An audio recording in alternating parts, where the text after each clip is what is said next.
வணக்கம் நண்பா. வாழ்க்கை போராட்டங்கள் நிறைந்தது. அது நம் பொறுமையை சோதித்து நம்மை அமைதி இழக்க செய்கிறது. அத்தகைய சூழ்நிலையில் நமக்கு நம் வாழ்க்கை ஏன் இப்படி உள்ளது, இதை எப்படி மாற்றுவது என்ற கேள்வி நம் மனதில் தோன்றும். இது இயற்கையானதே நண்பா. இந்த பதிவில் கூறப்போகும் புத்தர் வழியில் பின்பற்ற வேண்டிய 10 விஷயங்களை பார்ப்பதன் மூலம் உங்கள் வாழ்க்கை எளிதானதாகவும் மகிழ்ச்சியானதாகவும் மாற்றலாம். இது மிகவும் சக்தி வாய்ந்தது மற்றும் எளிதாக பின்பற்றக்கூடியது.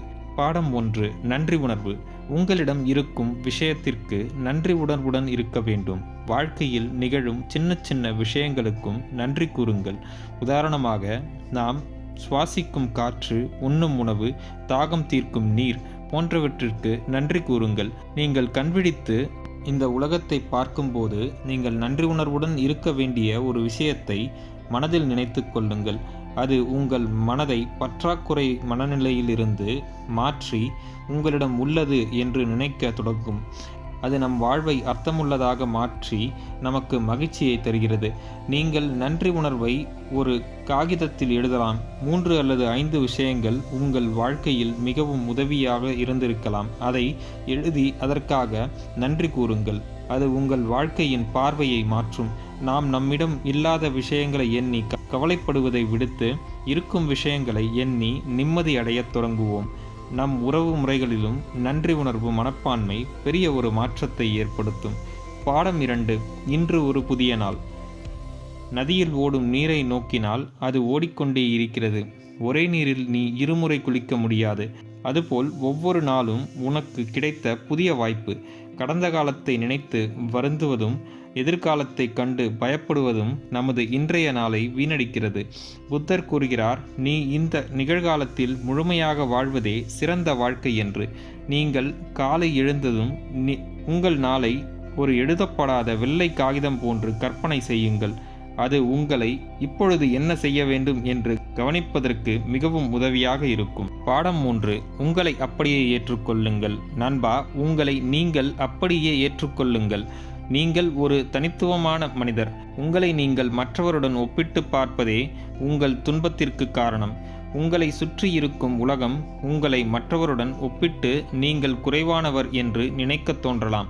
அத்தகைய சூழலில் நான் வலிமை மிக்கவன், என்னிடம் தேவையானது அனைத்தும் உள்ளது, நான் மிகவும் மகிழ்ச்சியாக இருக்கிறேன் என்று மனதளவில் கூறிக்கொள்ளுங்கள். அது உங்களை அப்படியே ஏற்றுக்கொள்ள உதவியாக இருக்கும். மேலும் உங்களை முன்னேற்றி உங்களுடைய சிறந்த பண்புகளை வளர்த்து வாழ்க்கையை மாற்ற வல்லது. பாடம் 4: நிகழ்காலத்தில் கவனம் செலுத்து. நண்பா, நிகழ்காலம் தான் நம் கையில் உள்ளது. கடந்த காலத்தை நம்மால் மாற்ற முடியாது. எதிர்காலத்தை இப்போது வாழ முடியாது. நிகழ்காலத்தை தான் உங்களால் இப்பொழுது வாழ முடியும். அதை முழுமையாக அனுபவித்து வாழுங்கள். நீங்கள் எந்த வேலையை செய்தாலும் அதில் முழு கவனத்துடன் செய்யுங்கள். அது நம் மனதில் கடந்த காலத்தால் ஏற்பட்ட மன அழுத்தத்தையும் வலிகளையும் விலகிச் செல்ல உதவுகிறது.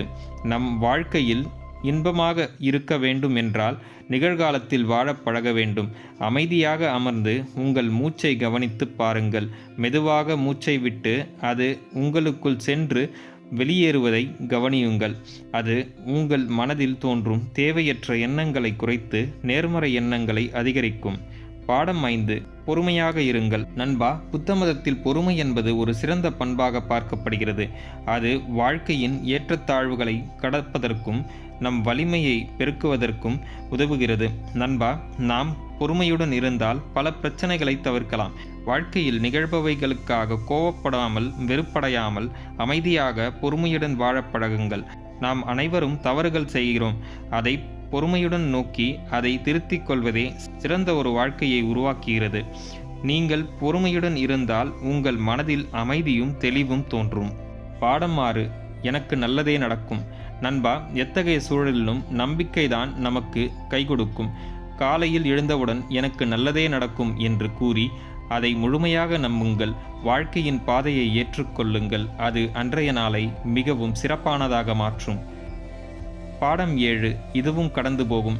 நண்பா, ஒரு கடினமான சூழலை சந்திக்கும் போது ஏன் எனக்கு இவ்வாறு நிகழ்ந்தது என்று நினைத்து வருந்து கொண்டிருக்காமல் இதுவும் கடந்து போகும் என்று மனதில் நினைத்து கொள்ளுங்கள். அது உங்கள் மனதை அமைதிப்படுத்தி நம்பிக்கையை உருவாக்கும். பாடம் 8. உங்கள் கட்டுப்பாட்டில் உள்ள விஷயத்தில் கவனம். நண்பா, உங்கள் கட்டுப்பாட்டில் இருக்கும் ஒரு விஷயத்தில் கவனம் செலுத்தி அதை சிறப்பானதாக மாற்ற வேண்டும். உங்கள் கட்டுப்பாட்டில் இல்லாத ஒரு விஷயத்தை எண்ணி கவலைப்படாமல், அதை மாற்ற நினைக்காமல், உங்கள் கட்டுப்பாட்டில் இருக்கும் ஒரு விஷயத்தில் மட்டும் முழு கவனம் செலுத்தி அதை சிறப்பானதாக மாற்ற வேண்டும். பாடம் 9. போனால் போகட்டும். நண்பா, வாழ்க்கையில் ஒரு விஷயத்தை இழந்துவிட்டால் அதை நினைத்து வருந்தி கொண்டிருக்காமல் போனால் போகட்டும் என்று விட்டுவிட வேண்டும். வாழ்க்கை நிறைய சாத்தியங்களையும் வாய்ப்புகளையும் கொண்டது. நீங்கள் வருத்தப்பட்டு கொண்டே இருந்தால் அந்த புதிய வாய்ப்புகளை இழக்க நேரிடும். எனவே நடந்தவற்றை போனால் போகட்டும் என்று விட்டுவிட்டு புதிய வாய்ப்புகளை பயன்படுத்தி வாழ்க்கையில் முன்னேற வேண்டும். பாடம் 10. அன்பை வெளிப்படுத்துங்கள். நண்பா, நீ எங்கு சென்றாலும் அங்கு அன்பை வெளிப்படுத்த வேண்டும். அன்பு ஒன்றே இந்த உலகத்தை வாழ்வதற்கு ஏற்ற இடமாக மாற்றக்கூடியது. உங்களால் முடிந்த உதவிகளை மற்றவர்களுக்கு செய்து பழகுங்கள். நாம் ஒருவருடன் ஒருவர் தொடர்பு பட்டுள்ளோம். மற்றவர்களுக்கு நாம் உதவி செய்யும் போது எந்த ஒரு பயனையும் எதிர்பார்க்காமல் செய்ய வேண்டும். அது உங்கள் உறவு முறையை வலுப்படுத்தி மேலும் நிம்மதியான வாழ்க்கையை பரிசளிக்கிறது. நண்பர்களே, மேற்கூறிய 10 விஷயங்களை கடைபிடித்து உங்கள் வாழ்க்கையை அமைதியானதாகவும் நிம்மதியானதாகவும் மாற்றுங்கள். நண்பர்களே, இந்த வீடியோ உங்களுக்கு பிடித்திருந்தால் லைக் பண்ணுங்கள், உங்கள் ஃப்ரெண்ட்ஸ் அண்ட் ஃபேமிலிக்கு ஷேர் பண்ணுங்கள். நம்ம சேனலை இன்னும் நீங்கள் சப்ஸ்கிரைப் பண்ணனா சப்ஸ்கிரைப் பண்ணிக்கோங்க. நன்றி, வணக்கம்.